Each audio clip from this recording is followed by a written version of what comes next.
Hello and welcome back to another episode of the Parenting Tools podcast. My name is Jordan.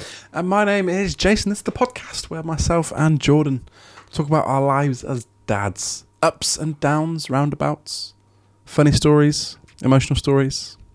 Yeah. Kids. We're just two blokes doing our best That is true.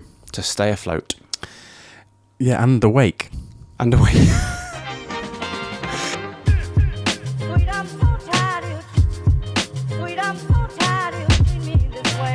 If you've been listening to us for a little while and you've not yet left us a review or a rating, please do, because that helps us out.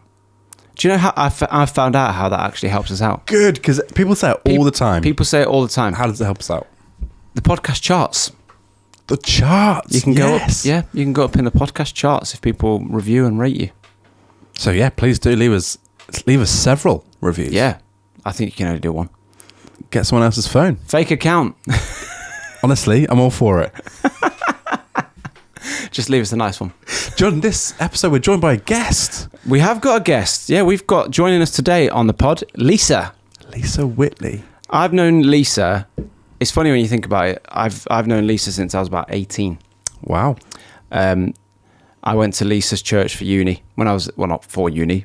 Didn't study university at the church, but when I was at university, I went to Lisa's church. So yeah, I've known Lisa for a long time. Lisa's got a 9-year-old and a 7-year-old. So going to be talking to her about what her family life looks like. Amazing. Really looking forward to that. Got a great story. Before we get to that, can I just talk about passport photos? Yeah. The passport photos for kids. Oh, getting them to stay still. Yeah. So Tricky. Me being a cheapskate, I thought I'd do it at home. Yeah. Find a white wall. Sat Noah down on a suitcase. So she was appropriately alone. We didn't get the light switch in the shot. And I said, just do a normal face. For those that aren't watching on the video, just imagine a face that is not a normal face. This is what she did. She went. So no, don't smile. She went. No, don't just relax your face. Just go. just do a normal face. And casual. For some reason, she was like, started putting her face forward, like. Anyway, we got one, and something I'm really proud of. Did it get approved? It did. Oh, that's good. Got approved, and she's wearing a Liverpool football kit. She's got a football kit on. She's got a football kit. So she started football lessons. Yeah. I say football lessons loosely. Yeah. It's like a toddler's one. There's footballs around and goals. But we went online, picked for all the football kits that she wanted. And, well, not all of them. She got to pick one. Yeah. From the ones that were on sale. Pricey football kits. It was 20 quid for the whole thing. There Top, bottoms and socks. Yep. Amazing. Anyway, it arrived a week before she was going to football. And she wore it just put it on straight away. She loved it. Yep. I was elated. But anyway, her passport photo is now in her Liverpool football kit. Lovely. And yeah. That makes me happy as a Liverpool fan. Makes me very happy. Just very proud. Yeah. And she's also got a very awkward face on her passport photo. Well, the other day, so my wife grew up in Newcastle. And she's still got friends in Newcastle. Newcastle? I can't do a Newcastle accent. It's the like. It's my worst accent by far. Try it, go on. What do you want me to say? What did Newcastle people say? Give us a pasty. Anyway, I can't do it. She's got some friends in Newcastle that sent us down a Newcastle kit for Luca. This was pre-Saudi money, before Newcastle got good. Oh, okay. So, kind of. Anyway, she laid it out for him to go to his football lesson. On his football lesson? What's it called? Session? Training session? It's football. Whatever. Football session, lesson, training. The Newcastle kit was laid out, and I thought, do you know what? I'll allow it, because you're from there. I'll allow it. And it's... What the heck was... No idea. It just came over me. I want that to be memed. I'm going to make it a meme. For some reason, I just imagined like a judge going, I'll allow it. I would love and hate to be made a meme. Wow. Anyway, Newcastle kit was laid out.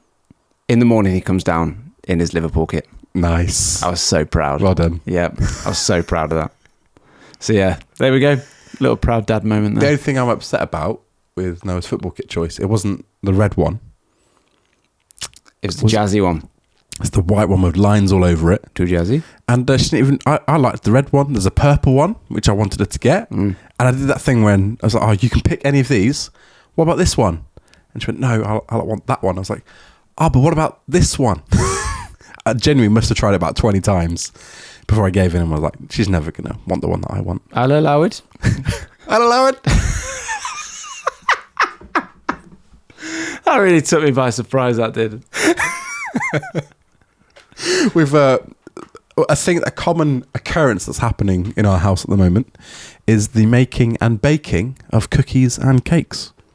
Nice. You've mentioned this because she was eating the flour. Yeah. She smells the flour, thinks cakes, and then just dives in. Yeah, so when making cakes, I don't know what comes over or possesses my child, but as soon as you sieve the flour, she wants to eat it. And she doesn't seem to recognise it tastes like flour. She'll go in for a second scoop. It's really bizarre. But we have to make them because all the cakes and cookies that have milk, egg and soya in, she's allergic to them. So we're making a lot of them. I found some good recipes online. And today I thought I'd push the boat out and make some chocolate chip cupcakes. So when I say it's happening, I'm loving making cakes. I'm loving it. And so the task that when you're doing stuff with kids, you have to assign them tasks that they can do that also aren't annoying to you and still get the job done. Yes. Yeah. So absolutely. She was not in charge of pouring the batter into the cupcakes. We tried that before, never happening again. But she could put the little things in the tray. So her job, she put the cupcake holders in the tray. Yeah. That's exactly what we did. Oh, perfect. She can pour in some of the ingredients, but she can't stir because it goes everywhere. Oh, I've got a good technique for that. It's got to be quite liquid though. Just a little whisk in the hands like that. Yeah. My son loves doing that and he can do it. I will try to teach it, but my daughter seems to think she knows more than me already. Yep. So I assigned her the She'll task learn. of of putting the chocolate chips in each cupcake little thing.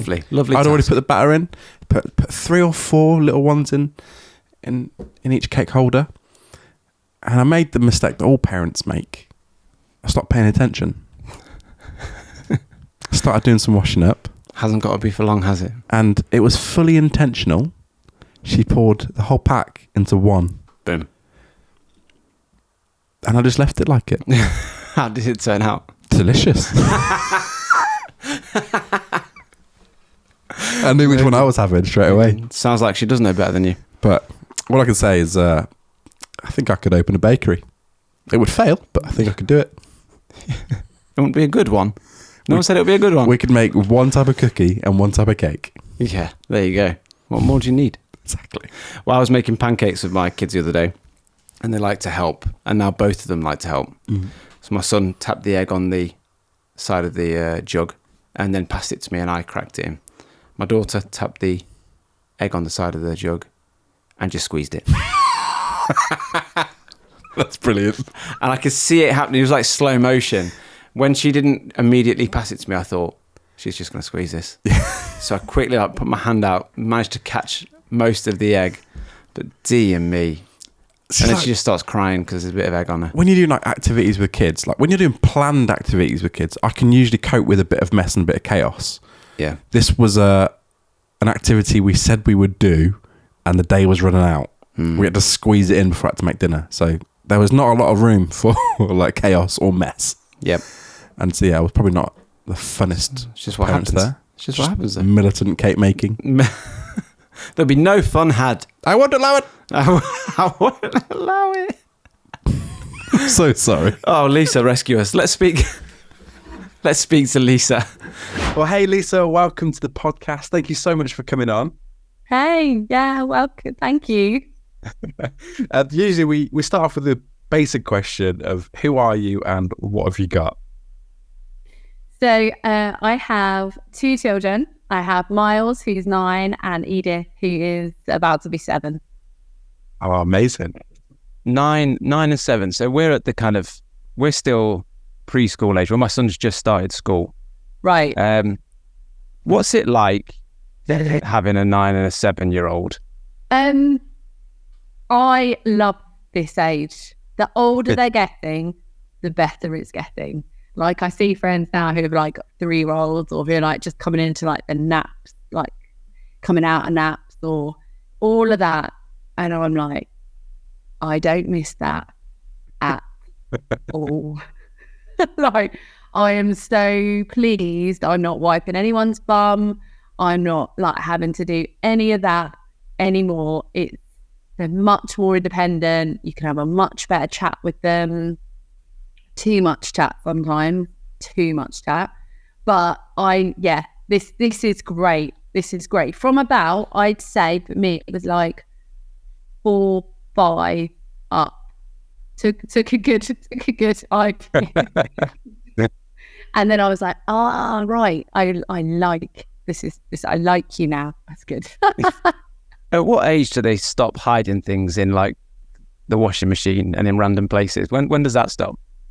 That doesn't really stop. They still move stuff. I'm like, where are you moving the stuff? Where are you moving stuff? Let me tidy your room. No? No, It's good. It's good. And I think so Miles, he's 9. And they're both so different, really. And as everybody is very different, but it's so surprising sometimes how you can have 2 children so different. One's a sleeper, one's not a sleeper. One eats everything or one doesn't eat everything. It's like they are quite opposite in that sense. But there's only a 2-year, 2-month age gap between mine. So I don't remember much of not having to, if that makes sense. Yeah. So that we have also, I think the older they've got, they don't remember much of life without each other. So they play a lot together. They do a lot together. If they're in a sweet spot, it's nice. That's a nice spot to be in. I'm curious. What is the TV show of choice for a 7 or a 9-year-old? Do you know? I was thinking this morning. Bluey was on, and I was thinking of you guys. I was like, what's the TV choice? Oh, they're such trash. Such trash. What do they watch? Something called like The Investigators, which is on Netflix, which, I just can't stand. It has this like, like every few minutes. Oh, it's just so annoying. We're quite big into films in my house. We've got Disney Plus or whatever. So they'll have, they'll put, a film on. So like BFG is popular. Matilda was very, very popular. Wow. So Edith loves Matilda. So yeah, they're pretty good. Mars tends to have the monopoly of it, and Mars will not watch anything like Frozen. He's like categorically no, he can't stand it. But I don't know, to be honest, I just kind of leave them to it with the TV. I'm like, I just sort it out between you. Parenting tips are between you. Use it when you need to. Do they get on with each other? On the whole, yeah. Yeah. On the whole, I think so, yeah. I think they do. There are obviously moments where, I mean, like on the weekend, I wasn't very well, and they just weren't in the right place together. So I had to put them on different floors of the house. I was like, right, one of you's upstairs, one of you's downstairs, because you obviously just can't work this out between you at the moment. So it's a bit of a divide then. But when they're on it, when they're both, on it, then they will get on, and they do get on. Surprisingly so, I think, sometimes, because Mars is a very he's like a builder, so he'll make the Lego, whereas Edith will play with the Lego. So it kind of works well in that sense, because he's just like, I just want to construct it. He's not great with imaginary play. He's like, I don't see the point, but I can make a Lego for you then to play with the imaginary play. So they kind of go. It kind of works well like that. And then you can tidy it up, so you've got a nice little conveyor belt. Yeah, I'm gonna go through. Yeah. Oh, that's funny. So, Lisa, I was thinking, I met you when I was a fresher at university, Oh my maybe God. before. That's about 14 years ago. What was it? 14. Isn't that insane? We were so young. Yeah. We had so much energy. We'd had so much sleep. We had no idea. Yeah. Yes. Do you remember? You probably used to think we were busy. Yeah. And a big part of me going to Coventry for university was your late husband, Simon. I met him when I was 16, 17, and he was constantly going to me, come to Coventry. Yeah. He was a big reason why I chose to go there, because he was just pestering me to go. So I owe him a lot. Tell us a little bit about Simon and kind of your guys' story there. Yeah, gosh. Okay, so I'm 38 now, and I met Simon. He was still at university. I had just left university at 21. We met and married pretty quick. He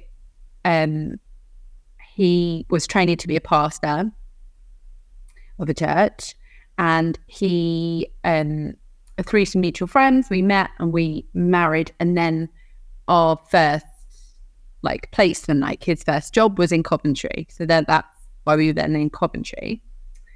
So that was, that was what, 14 years ago. So that was when we first got to Cov then. And we were married 5 years, and then we had Miles, and then 2 years later we had Edith. And then Edith was 2 years old, and Simon had started to become quite unwell. We'd moved to Rugby at this point, and Simon began to become quite unwell physically. He wasn't eating, sleeping lots, and after lots of investigations and stuff, it was found that he had terminal cancer. And then we had 1 year of treatment and kind of just them keeping him alive, which was incredible. For 13 months he was poorly, and then he died on the 27th of November 2019, 3 days before Edith's third birthday. Wow. So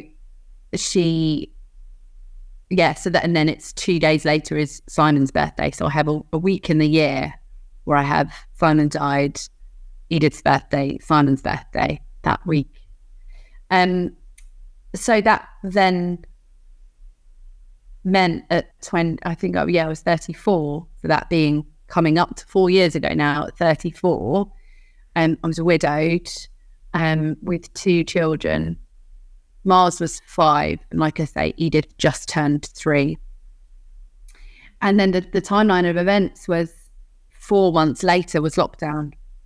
So it always blows my mind that Simon didn't know the word COVID. He didn't know the word pandemic or lockdown, because it just wasn't in our vocabulary. I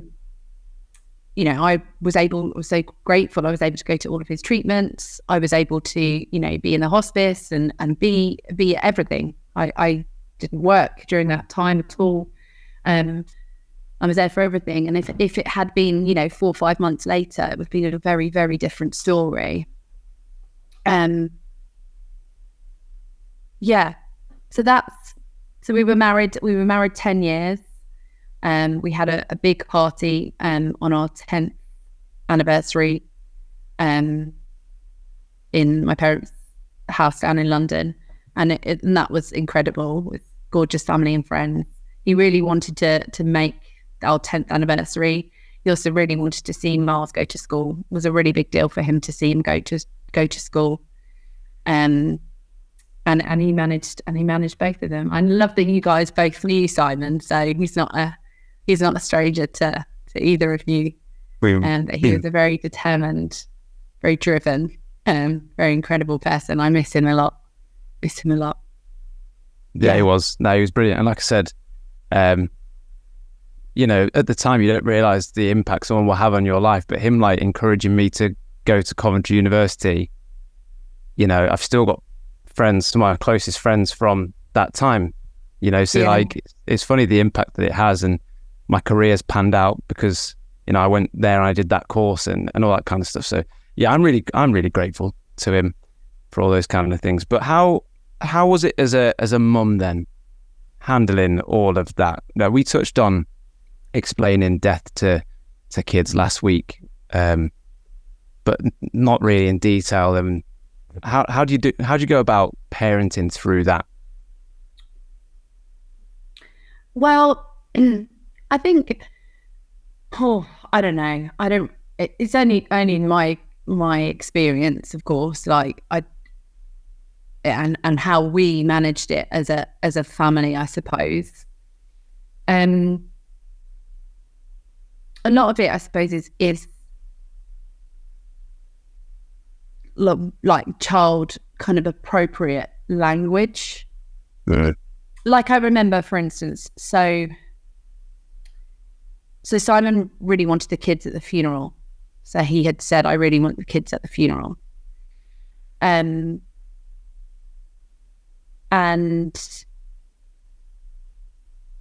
we wanted to explain it, particularly to Miles. So Edith was younger. So Edith was just, like I say, Edith was just 3.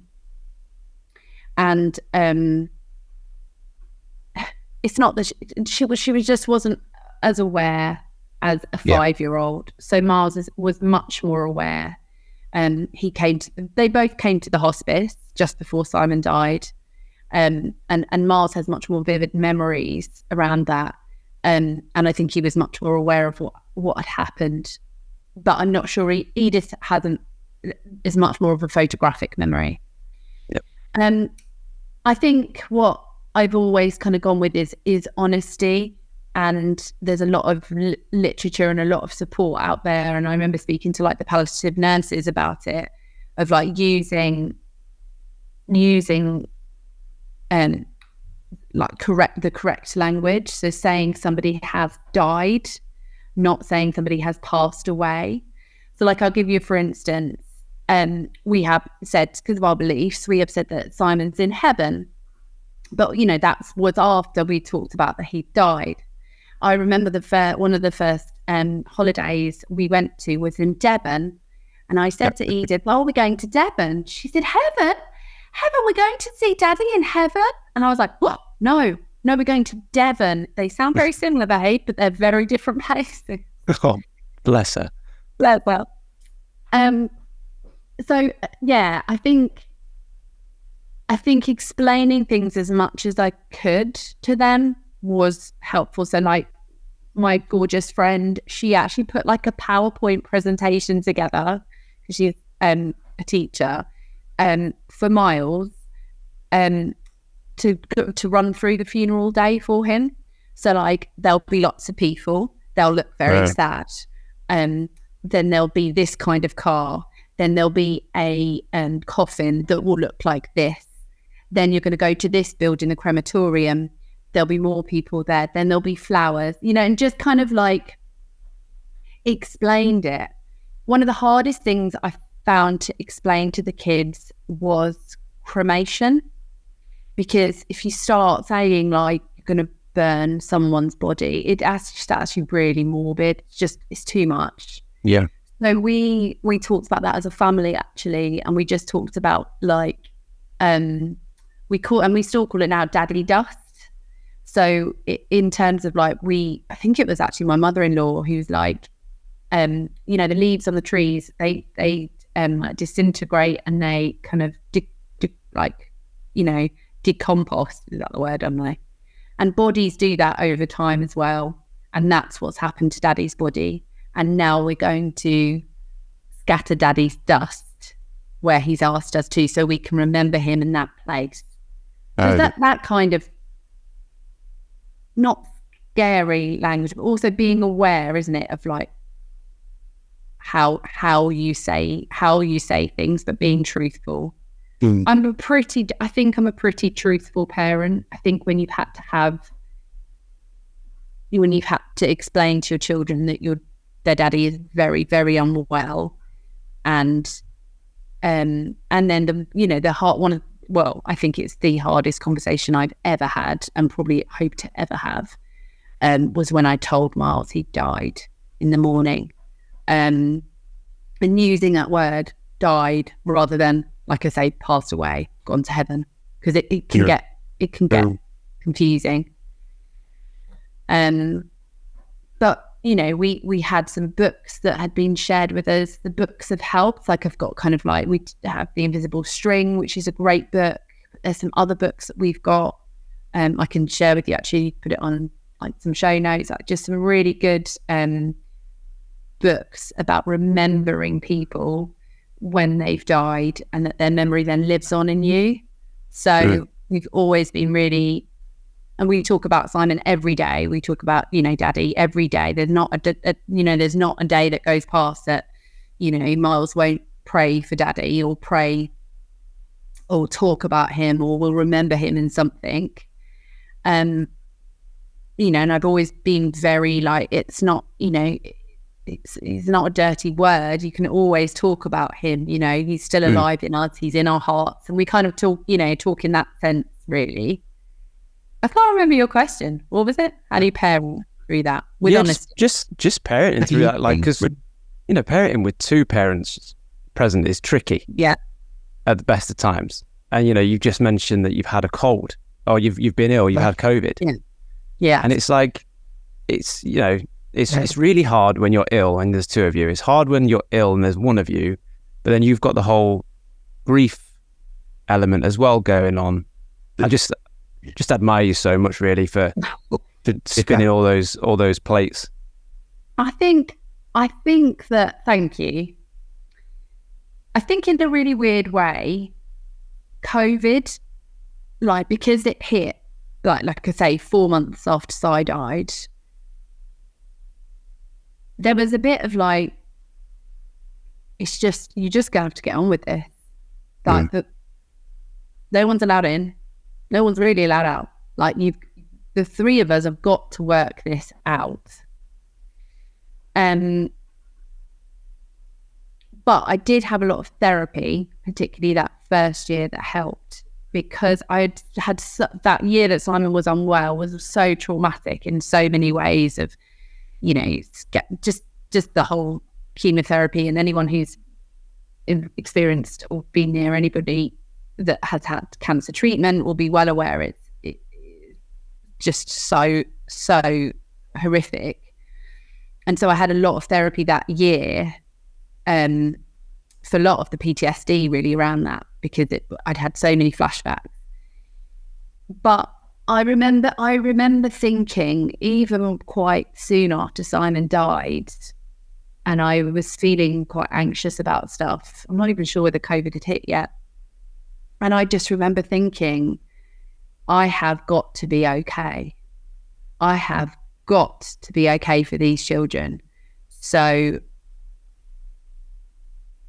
I need to get the therapy I need to get. I need to get the support around me that I need to have. And I need to build now my life again.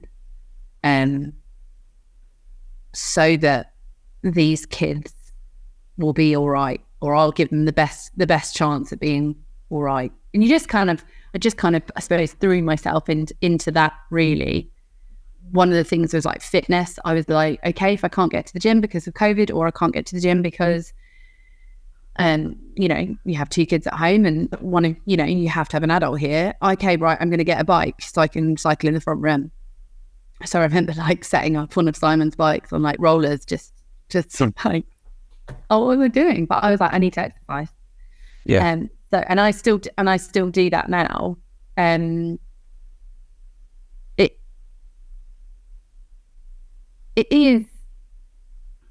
is a constant, but I think it's just constant being a parent, though, like constantly, like a mental load. But I think I am so lucky. I'm so fortunate. I have an incredible network around me. So my parents moved up from London, kind of in the middle of COVID after Cy died. They opted to relocate. Cy's mum and dad don't live far away at all either. They're also here. And so I have an incredible network of family and friends as well. And I think as the kids are getting older as well, you can organising play dates or, just being able to kind of,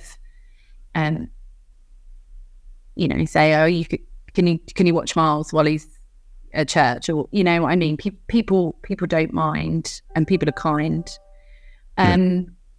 It truly does take a village, for sure. And I'm all for asking all of the village to help. But it's truly, it's the mental load, I think, of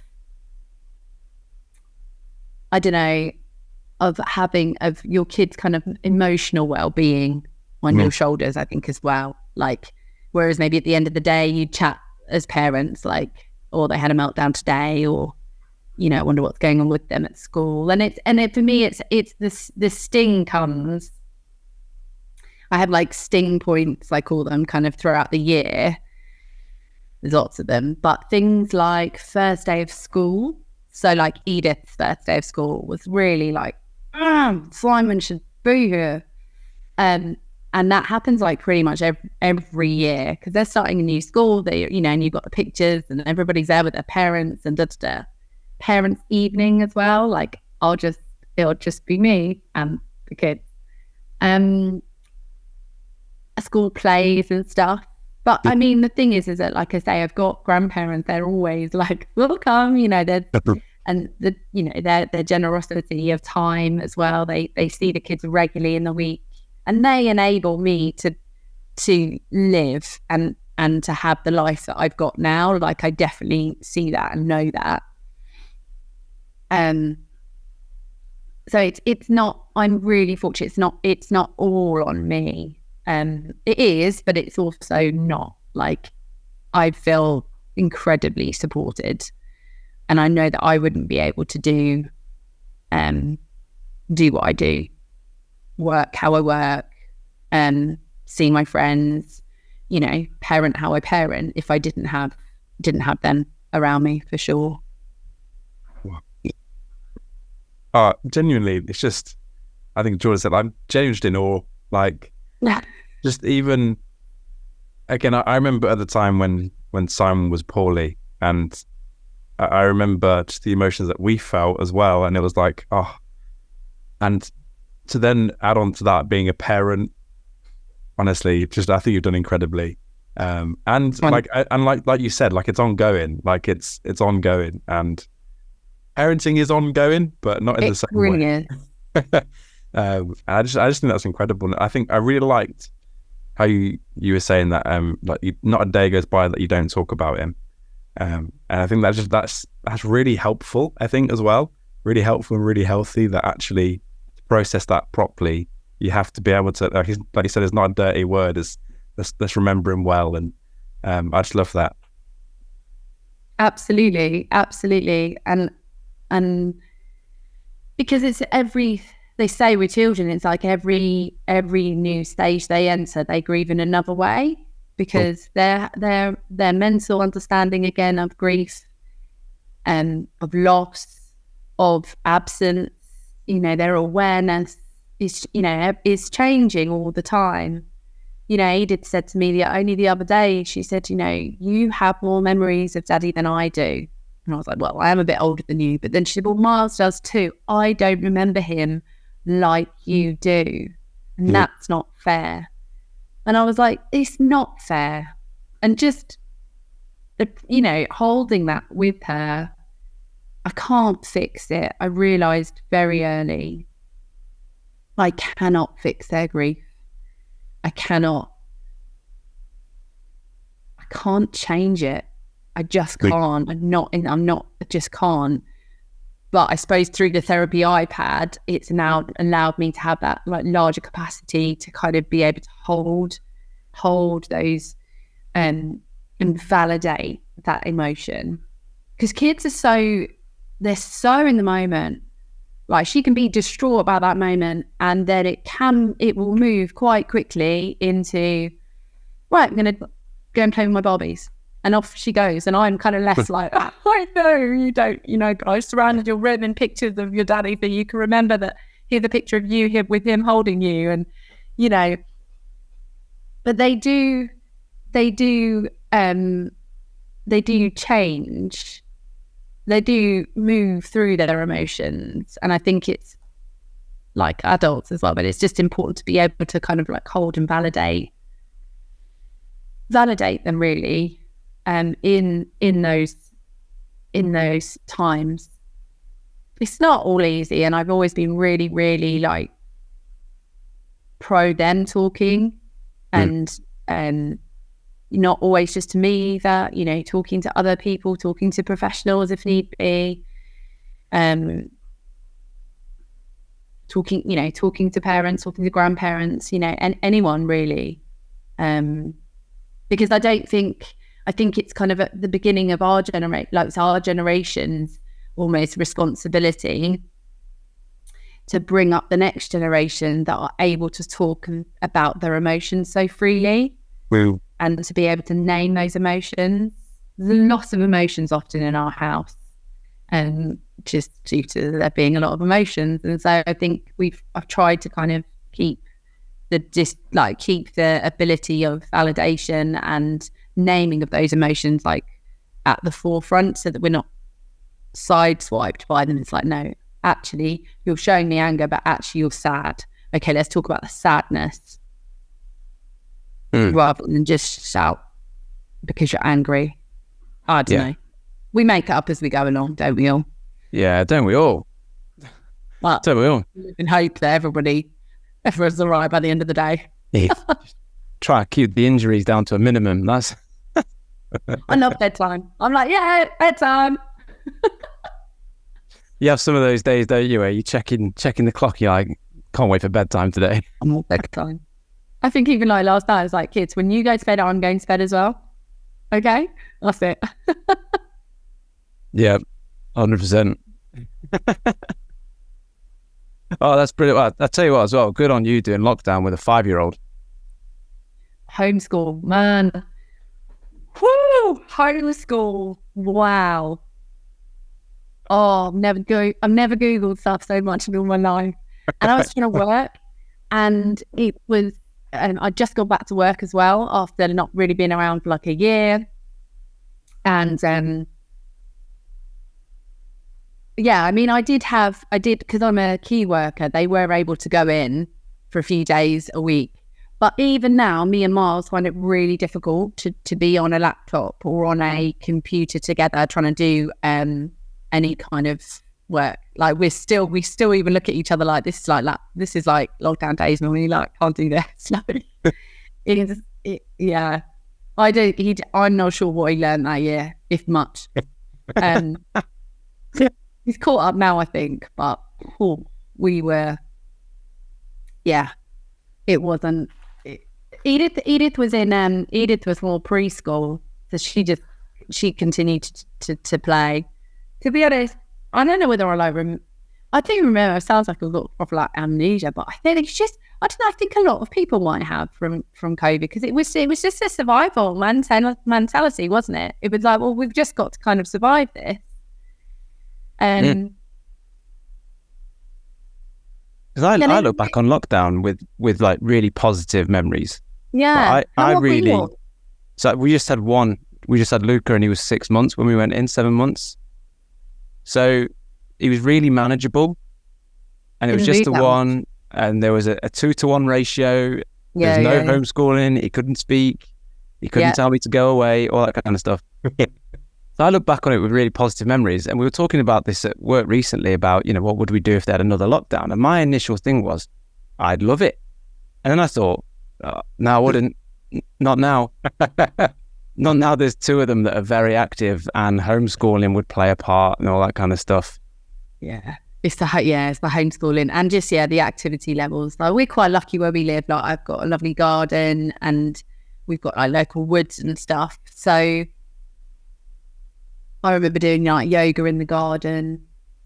In a weird way, I kind of liked it. I kind of like, and maybe initially I liked it because it just made it all go quiet. It'd been so busy. But I think, it just kind of changed everything. I probably wasn't very good at staying home before lockdown.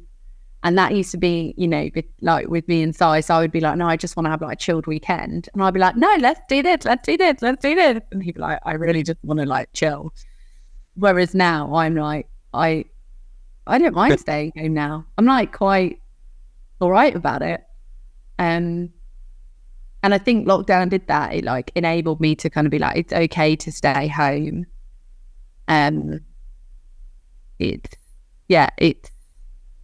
I think the kids got used to it as well because they were just like, oh, well, we can't really go anywhere.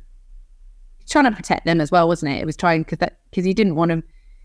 It was really difficult because you didn't want to be like completely scare the living daylights out of them.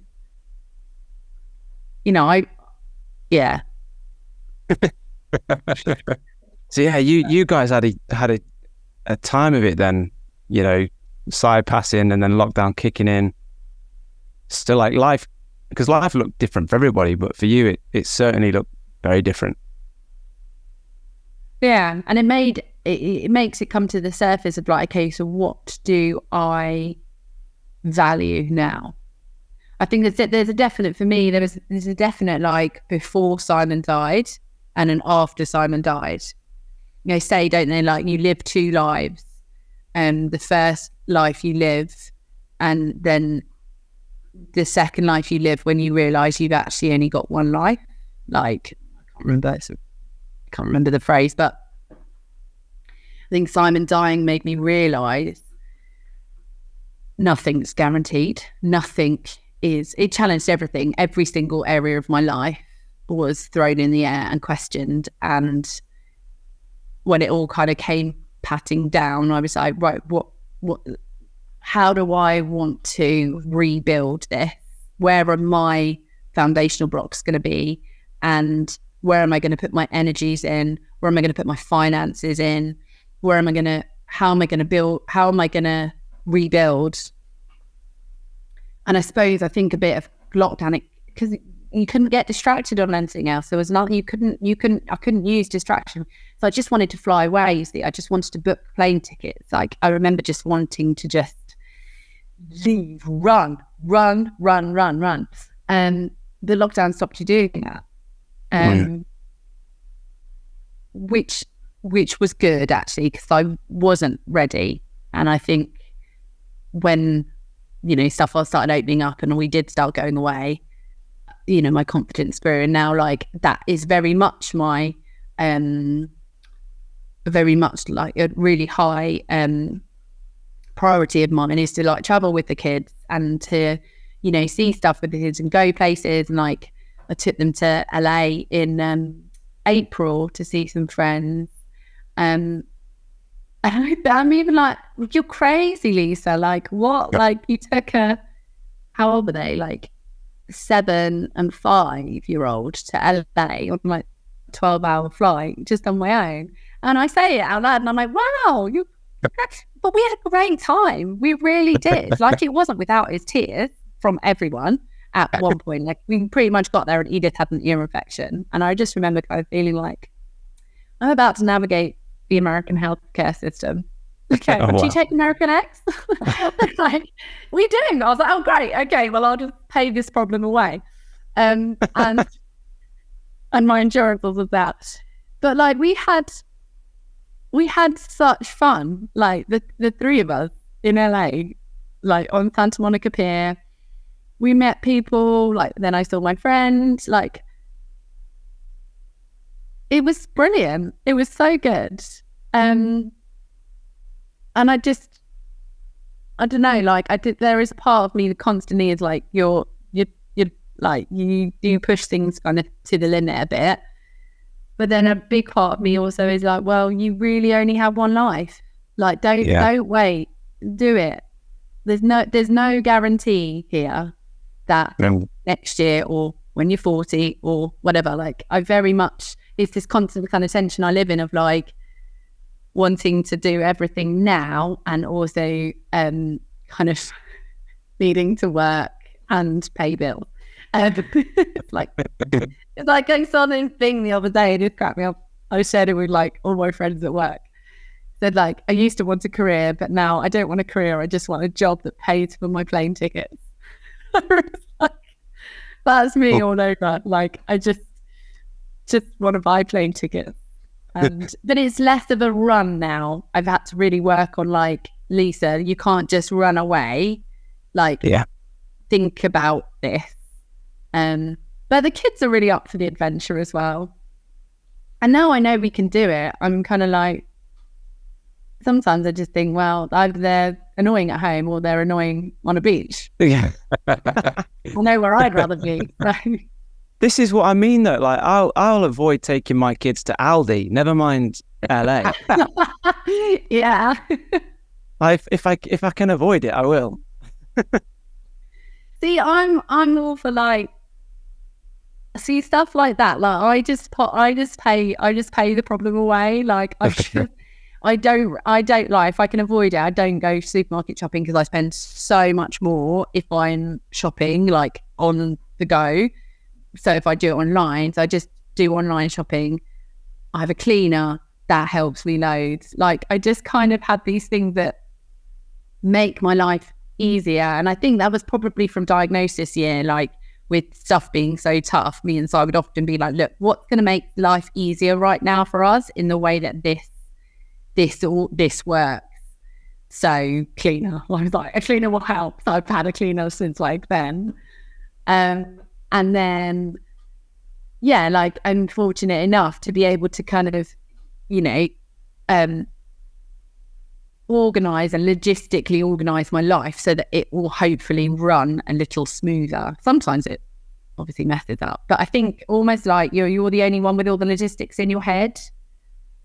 So there's no other, you know, you're the one that needs to kind of delegate it out or talk about it or organise it. Yeah. And I suppose in a way that's a bit of a strength of mine that I can do that. I'm a manager at work as well. So this kind of like managed all the people. It's like you manage your people, you manage your home, you manage it all, really. That's so cool. So I think what you said, like, especially when you go through, like, when your priorities change, it changes how you spend your money. Like, and when it's like just ease, like just whatever's ease. And me and Jordan often have like the conversation of like time over money, which one's more valuable. And I will often pay, like, I will pay anything if it gives me more time. Totally. And I'm like, it doesn't matter what it is. If I can afford it, I'll do it. And Jordan's always like, no, maybe not. I'm tight. You're tight.